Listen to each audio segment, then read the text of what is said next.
Dobro večer svima.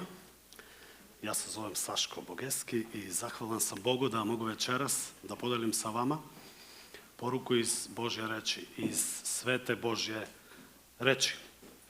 Tema večerašnje poruke jeste jedno veoma važno pitanje, ako ne i najvažnije pitanje u našem životu, a pitanje glasi: šta treba da učinim da se spasem? Šta treba da učinim da se spasem? Ovo pitanje je postavio jedan čovek apostolima kada je video Božju silu na delu na njegovom radnom mestu. Pročitat ćemo malo kasnije o tome. Ovo isto pitanje danas postavljaju ljudi. Možda ste ga i vi postavili sebi. Ako postoji večni život, šta ja treba da uradim da ga zaslužim ili da ga zadobijem? Koji je moj deo? Šta je moja odgovornost, ako postoji? A možda i ne postoji. Savremeni čovek ne želi da razmišlja o spasenju od večne propasti. On se trudi da izvuče maksimum od ovog života. To što čovek ignoriše poruku spasenja, evanđelje, crkvu, Boga, to ne znači da je on uspeo da eliminiše kaznu od večne propasti. Niti da je potreba za spasenjem svakog čoveka prestala. Ti i ja, mi možemo da ignorišemo postojanje sunca i da kažemo, ma nema šanse, ne postoji sunce. Ali to uopšte ne menja njegov izlazak i zalazak. To je takva istina i činjenica da naš stav uopšte ne može da utiče na njegovo postojanje. Ovo pitanje, šta ja treba da učinim da se spasem, je isto kao kada bi pitali šta treba da učinim da dotaknem sunce. Podelit ću sa vama jedan primer, jedan fiktivni primer, ovako da razmišljamo na ovu temu. Šta treba da učinim da dotaknem sunce? Da pretpostavimo, vidite ovde na platnu, razliku između veličine sunca i zemlje. Zemlju možda i ne vidite, to je jedna tačka, ali to je jedna ilustracija koja će stajati dok budemo razmišljali o ovom primjeru. Najmanje što mogu da uradim, da dotaknem sunce, jeste da ustanem i da se bar malo približim, a onda i da dignem ruku. Ali nije dovoljno. Mnogo je daleko sunce. Ajde da se popnem na stolicu, pa da ustanem, pa da dignem ruku. Možda ću ga tada dotaći. Ne vredi. I sad možda razmišljaš, ma popeću se na najvišu zgradu na svetu, čuli ste, znate, Burdž Kalifa, koja je visoka 828 metara. Popeću se gore, onda ću da ustanem, da dignem ruku i tad ću da dotaknem sunce. Ma nema šanse. Idem na Mont Everest. On je 8,8 kilometara. Još bliže suncu. Popeću se gore, ustaću, ja ću da dignem ruku, ma i ako treba skočit ću i onda ću da dotaknem sunce. Nema smisla.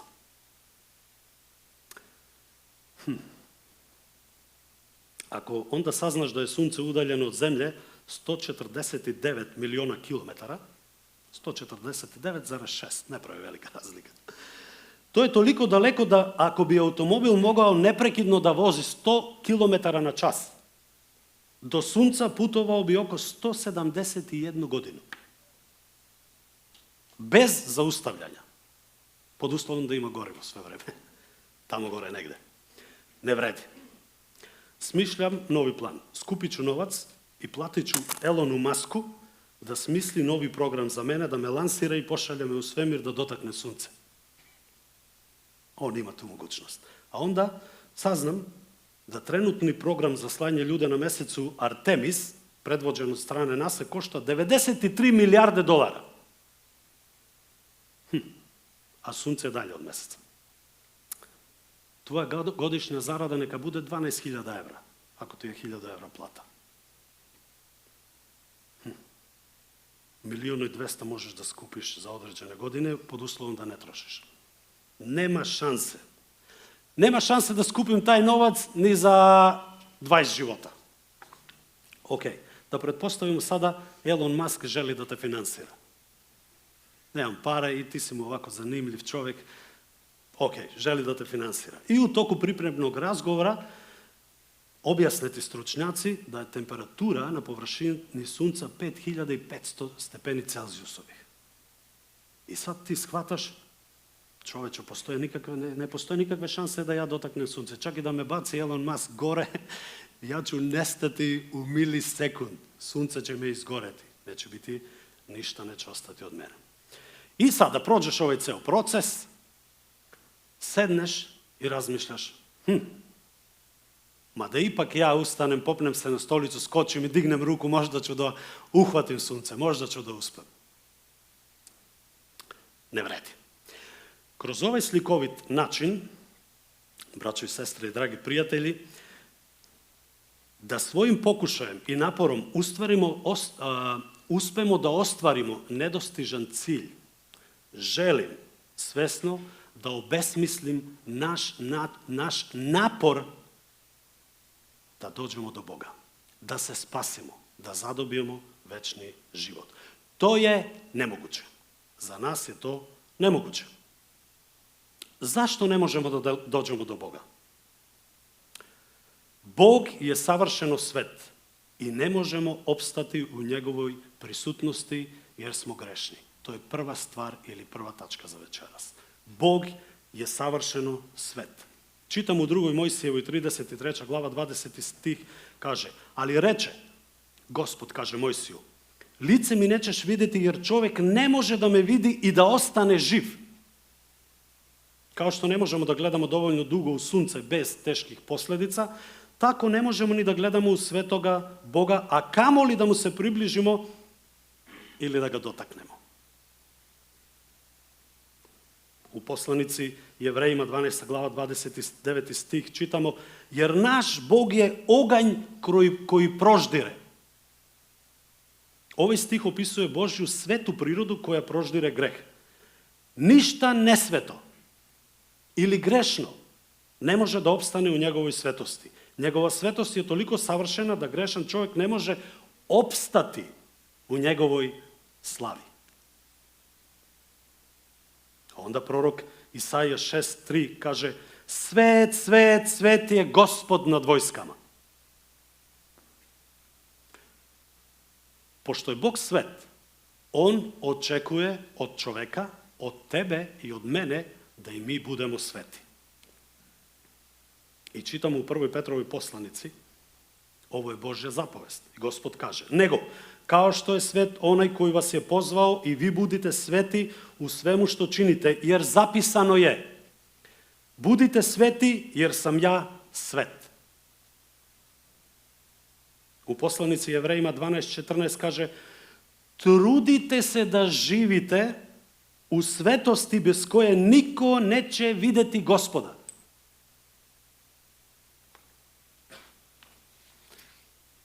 Kako mi znamo da smo mi grešni, a da je Bog svet? Bog nam je dao zakon. Zakon nam pokazuje naš greh. Bog nam je dao 10 Božjih zapovesti. Siguran sam da znate i da ste čuli o tome. Ove zapovesti nam pokazuju koliko smo grešni i da stvarno nam je potrebno spasenje od Božje kazne. Prema Božjem zakonu svi ljudi su grešni. Ako si ti mislio ili mislila da si ti jedini grešnik ili grešnica večeras, nisi toliko privilegovan. Svi smo mi grešni. Svi smo pogrešili u našem životu. Međutim, skloni smo da se poredimo sa drugim ljudima, sa Hitlerom ili sa komšijom, sa komšinicom, pa kažemo sebi, ma nisam ja toliko grešan. Nikome ništa nisam loše uradio. Čuli ste ovo, možda ste izgovorili. A neki ljudi kažu, ma to ja samo u mislima možda nekad, ponekad, ali ja nikoga nisam ubio. Ali, Božji standard za svetost je savršen. I najmanji greh, i najmanja greška u našem životu nas diskvalifikuje da budemo spaseni. Nemamo šanse, zato što smo prekršili Božje zapovesti. Ajde da napravimo ovako sada jedan test kroz nekoliko pitanja da vidimo gde se nalazimo. Prvo pitanje jeste za sve nas, ne morate da odgovarate, ja ću odgovoriti za sebe. Ili u ime nas. Da li si nekada slagao? Nisam. Sad jesi. Da li si nekada nešto ukrao? Nisam. Sjeti se u školi u 4. razredu, u 2. Da li si nekada učinio preljubu? Nisam. Možda i nisi. Ali evo šta kaže Sveto pismo. Čuli ste da je rečeno, ne čini preljubu. A ja vam kažem, kogod požudno pogleda ženu, već i u svom srcu sa njom učinio preljubu. Ovo važi i za žene. Koja god žena u srcu je učinio preljubu. Još jedno test pitanja da vidimo. Da li si nekada uvredio nekoga? Nisam. Evo šta kaže Božja reč. Čuli ste da je rečeno našim starima, ne ubij. Ko ubije, odgovarat će pred sudom. A ja vam kažem, da će svaki onaj ko se ljuti na svoga brata, odgovarat će pred sudom. I kogod svome bratu kaže raka, odgovarat će pred Sinedrionom. I kogod kaže budalo, odgovarat će za to u ognju pakla.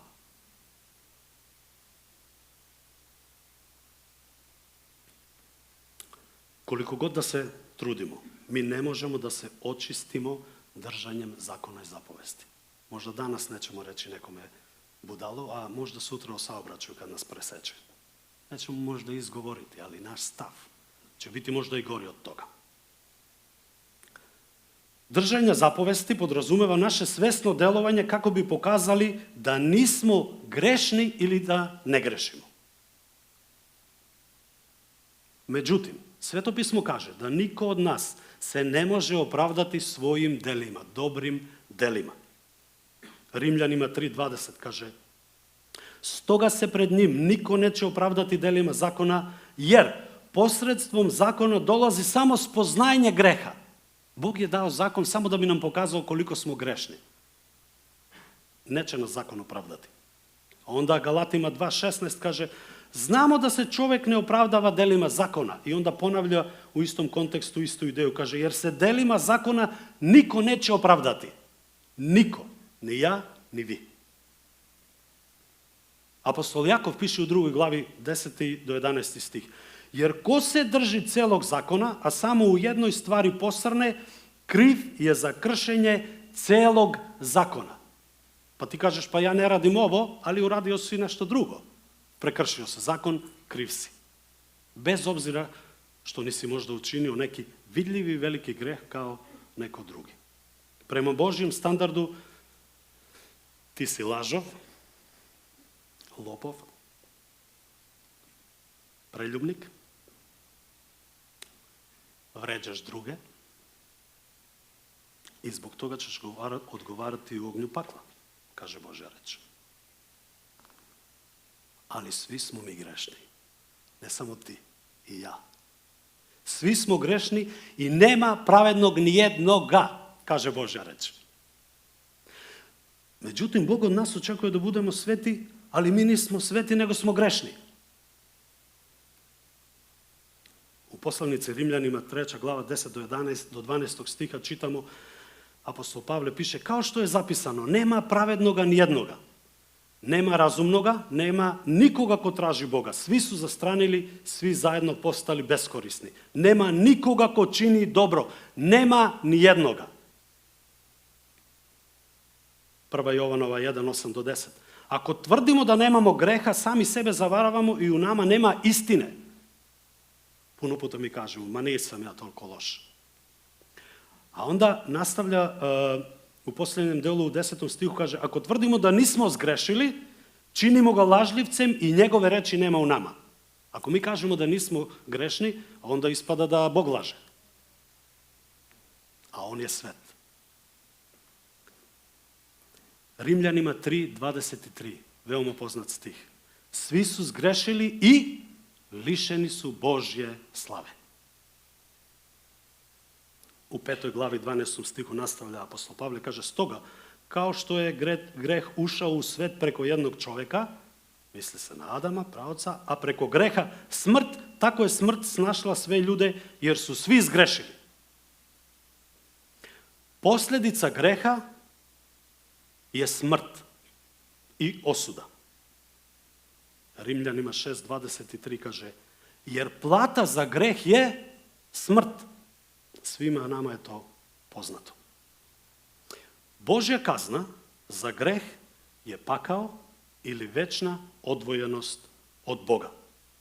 To je kazna na večnu propast. U drugoj poslanici Solunjanima 1.8-9 Božja reč kaže, on će kazniti one koji ne poznaju Boga. Biće kažnjeni večnom propašću daleko od Gospodnjeg lica i njegove silne slave. Otkrivenja 20.11-5. I kogod nije bio upisan u knjizi života, bačen je u ognjeno jezero. Bog daje otkrivenje apostolu Jovanu u knjizi života u kojoj su zapisana imena spasenih. Otkrivenja 21.8 kaže, a strašljivcima, nevernima, odvratnima, ubicama, bludnicima, vračarima, idolopoklonicima i svim lažljivcima mesto je u jezeru gorućeg sumpora. To je druga smrt. Da li se slažete sa mnom da mi sami ne možemo da se spasemo?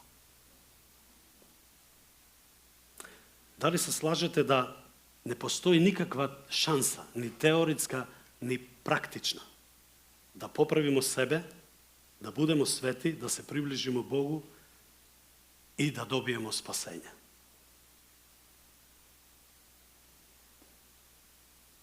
Nema nade za nas.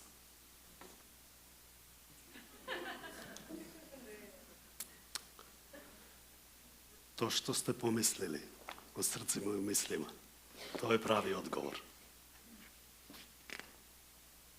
Ali sačekat ćemo da čujemo njegovo ime malo kasnije.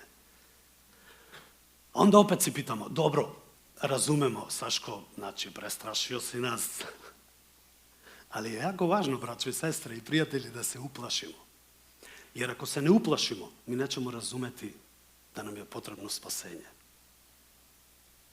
A nećemo ni ceniti spasenje. Psalmista kaže ovako, dok razmišljamo, mogu bar nešto da uradim. Kaže ovako, 49. psalam od 7. do 9. stiha. Niko ne može sebe da otkupi, ne može Bogu da plati otkupninu za sebe. Previsoka je otkupna cena života. Nikad se ne može platiti da živi doveka i grobnu jamu da ne vidi. Pošto smo se rodili u grehu i sagrešili smo i sada večno da postojimo, da živimo na zemlji, mi ne možemo da platimo cenu za sebe, da spasimo sebe. Pošto ne mogu da učinim ništa, da spasem sebe, a želim da budem spasen. Želim da imam večni život. Koji je onda način da imam večni život? Evo, ja ne mogu ništa da uradim. Razumeo sam da sam grešan. I sve dok ne razumemo našu nesposobnost da učinimo bilo šta da se spasemo, nećemo razumeti značaj i težinu Hristove žrtve na krstu.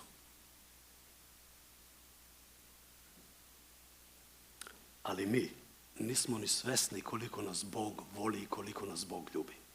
Uprkos tome što smo grešni, što smo svi sagrešili i što smo lišeni njegove slave. Bog nas voli, Bog nas ljubi. I ako mi sami ne možemo da se spasemo, Bog nas spasava. Ovo je radosna vest, ovo je evanđelje. Ja sam siguran da ste večeras ovde došli zbog ove istine. Bog nas spasava. Predivni stihovi, predivno obećanje. Pročitat ćemo Jovanovo evanđelje, 3. glava, 16. do 18. stiha. Možda ste već čuli ove stihove. Jer Bog je toliko voleo svet da je dao svoga jedinorođenog sina, da kogod u njega veruje ne propadne, nego da ima večni život. Nije Bog svoga sina poslao u svet da svet osudi, nego da se svet kroz njega spase. Ko u njega veruje, ne osuđuje se. Ako ne veruje, već je osuđen, jer nije poverovao u ime jedinorođenoga Božjeg Sina. Amin. Ovo je radosna vest za nas večeras. Bog je učinio za nas ono što mi ne možemo da učinimo za sebe. Prva poslanica Timoteju 1.15 kaže, ovo je istina i zaslužuje da bude prihvaćeno u potpunosti. Hristos Isus je došao na svet da spase grešnike od kojih sam najgori ja, kaže apostol Pavle Timoteju. Hristos je došao da nas spase, braćo i sestre, jer mi sami ne možemo. Luka 19.10. Jer sin čovečiji je došao da potraži i spase izgubljeno. Jer smo bili izgubljeni u našim gresima. Apostol Jovan 3.36 kaže, ko veruje u Sina ima večni život, a ko se ne pokori Sinu neće vidjeti život, nego na njemu ostaje Božji gnev. Ovo je radosna vest, ovo je evanđelje. Bog nas spasava kroz njegovog Sina. Na početku crkve, jednom prilikom kada je apostol Petar propovedao na dan Pedesetnice, presvedočio je ceo narod o strašnom grehu koji su učinili, izraelski narod. Oni su razapeli spasitelja koji je došao da ih spase. I čitamo u knjizi Dela apostolska 2.36 do 38. Božja reč kaže, neka toga ceo izraelski narod pouzdano zna da je ovog Isusa koga ste vi raspeli Bog učinio i Gospodom i Hristom. Kada su to čuli, potreseni u srcu rekoše Petru i ostalim apostolima, šta da radimo, braćo? A Petar im reče, pokajte se i neka se svaki od vas krsti u ime Isusa Hrista za oproštenje svojih greha i primit ćete dar Svetoga Duha. Naš deo jeste da se pokajemo. Da poverujemo u Isusa Hrista i da se pokajemo za naše grehe, da nam ih On oprosti. I tada ćemo primiti dar Svetoga Duha, kaže Sveto pismo. Ali možda mislimo, ali to su Izraelci razapeli Isusa Hrista. Svi smo mi razapeli Gospoda Isusa Hrista, tako što smo živeli nesvet život i smo živeli u grehu. I svima nama je potreban spasitelj. Kao što su ga oni i fizički i duhovno razapeli, mi smo ga razapeli i možda ga i danas razapinjemo našim grešnim načinom života. Nama je potrebno pokajanje i oproštenje za spasenje. Jer, ovo je sljedeća stvar, bez pokajanja nema spasenja. Dela apostolska nastavlja kasnije apostol da govori 3. glava 19. stih, kaže, pokajte se dakle i obratite se da vam se izbrišu gresi. To je rešenje. Kasnije imamo još jedan događaj koji se nalazi u 16. glavi Dela apostolska. Isto ovo pitanje, šta da učinim da se spasim, je postavio uplašeni tamničar apostolu Pavlu i Sili nakon što je video čudo kako su se zatvorska vrata nakon zemljotresa otvorila, a okovi spali zatvorenicima. Predlažem vam da pročitate ovaj odeljak. Ovo je zaista jedno silno svedočanstvo. Dela apostolska 16. glava. Ovaj čuvar koji je bio na radnom mestu, je pomislio da su zatvorenici pobegli, pa je posegao da izvrši samoubistvo, da oduzme sebi život. Kaže Božja reč, potegao je mač da se ubije. Međutim, apostol Pavle ga je zaustavio, uverio ga je i rekao mu je, ne diži ruku na sebe, svi smo ovde. A on, drhteći od straha, Božja reč kaže, onda ih izvede napolje i reče, Gospodo, šta treba da učinim da se spasem? A oni mu odgovoriše, veruj u Gospoda Isusa i spašćeš se i ti i tvoji ukućani.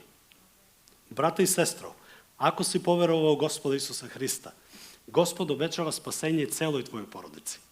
Mami, tati, bratu, sestri, baki, deki i svima. Ovo je Božje obećanje. A onda on se krstio i tako dalje. Sljedeća stvar jeste, ko poveruje i krsti se, bit će spasen, kaže Božja reč. To je zapisao apostol Marko 16. glava 16. stih, kaže, ko poveruje i krsti se, bit će spasen, a ko ne poveruje, bit će osuđen. Vidimo kontrast. I ako nismo poverovali, ako se nismo pokajali za naše grehe, mi već živimo pod Božjom osudom.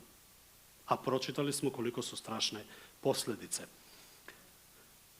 U 4. glavi Dela apostolska čitamo jedan divan stih koji kaže: i nema spasenja ni u kom drugom, jer ljudima nije dato ni jedno drugo ime pod nebom kojim treba da se spasimo, osim imena Gospoda Isusa Hrista. Ne postoji drugi način i ne postoji drugo ime.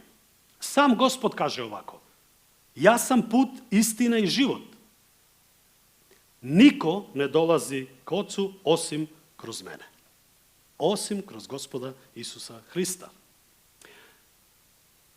Verom se spasavamo. Spasavamo se verom u Spasitelja. Bog je dao rešenje za nas. Dao je svoga Sina Isusa Hrista da umre za naše grehe. To je najteži deo spasenja, a nama je dao najlakši deo. A to je da verujemo. Nikakav drugi napor ne treba da učinimo, jer ne vredi. Bog nam je maksimalno olakšao put spasenja, pošto on zna da mi ne možemo da učinimo ništa praktično. Ništa materijalno, ništa konkretno ne možemo da uradimo za sebe. Nikakav fizički napor, nikakva materijalna, niti finansijska žrtva nije dovoljna da zaustavi Božji gnev nad nama i spase nas od večne propasti. I zato Bog očekuje od nas da mu verujemo. I ako verujemo, šta treba da uradimo? Rimljanima 10, 9 do 11. Kaže Božja reč ovako: ako dakle svojim ustima priznaješ da je Isus Gospod i srcem veruješ da ga je Bog vaskrsao iz mrtvih, bit ćeš spasen. Jer srcem se veruje za opravdanje, a ustima se priznaje za spasenje. Pismo naime kaže: kogod u njega veruje, neće se postideti. Amin, amin. Suština novozavetne poruke je sljedeća: poveruj u Gospoda Isusa Hrista i Spasitelja, pokaj se za oproštenje svojih greha i bit ćeš spasen. To je evanđelje, to je radosna vest. To je prvi korak. Da verujemo, da poverujemo da je on umro za naše grehe. Sljedeći korak je pokajanje za oproštenje greha. Ako ne verujemo, nećemo se ni pokajati. Nećemo ni smatrati da nam je potrebno da tražimo oproštenje. Nakon toga sledi krštenje, kao spoljašnji znak spasenja, i započinjemo jedan novi život, sveti život, koji će kroz nas živjeti Sveti Duh, jer smo ga već primili. Pošto mi ne možemo da održimo Božji standard svetosti, koliko god da se trudimo da ispunjavamo zakon držeći stroge zapovesti, Bog je poslao svoga Sina Isusa Hrista, koji je jedini, koji je ispunio zakon i svaku zapovest, kaže Sveto pismo. Poslao ga je da postane naš spasitelj, lični spasitelj, ako u njega verujemo. I na samom kraju, ovo je zaključak za nas večeras. Spasenje se prima verom u Hrista, a ne ljudskim naporom niti zaslugom. Nikakvim. Verom.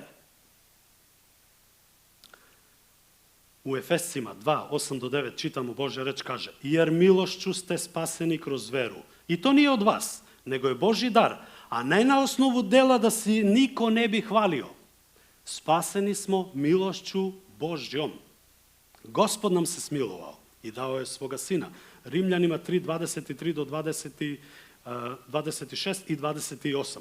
Kaže: svi su zgrešili i lišeni su Božje slave, ali su besplatno opravdani njegovom milošću na osnovu otkupljenja u Hristu Isusu. Njega je Bog postavio da svojom krvlju bude žrtva pomirnica koja se prihvata verom. Time je Bog hteo da pokaže svoju pravednost, jer on u svojoj strpljivosti nije kažnjavao ranije učinjene grehe, da bi u sadašnje vreme pokazao svoju pravednost, da sam bude pravedan, jer mora da kazni greh, i da opravda onoga ko veruje u Isusa. Smatramo naime da se čovjek opravdava verom bez dela zakona. Ovo je zaključak. I hvala Bogu za ovu divnu nadu koju imamo u Gospoda Isusa Hrista. Na samom kraju ove poruke, ako još nisi poverovao u Gospoda Isusa Hrista kao svog spasitelja, ja te ohrabrujem da se obratiš Bogu svojim rečima u molitvi. Uskoro ćemo se svi zajedno pomoliti kao crkva. Ali ti, kako god osjećaš u svome srcu, ako želiš da veruješ, obrati se Bogu svojim rečima. Jer to je najbolje. Bog vidi tvoje srce, tvoje misli, tvoj um. Ispovedi veru u Gospoda Isusa Hrista, pokaj se za sve svoje grehe i Duh Sveti će ispuniti tvoje srce i tako ćeš znati da si spasen i da si spasena. Ako se nikada nisi obratio Bogu u molitvi, a veruješ u svome srcu, možeš tiho u sebi, u svome srcu, u mislima da ponavljaš ove reči molitve koje ću ja izgovarati na glas zajedno sa svima vama. Ali neka to bude iskreno, od srca. Bog te vidi, Bog zna gde se nalaziš i da ti je potrebno spasenje u Isusu Hristu.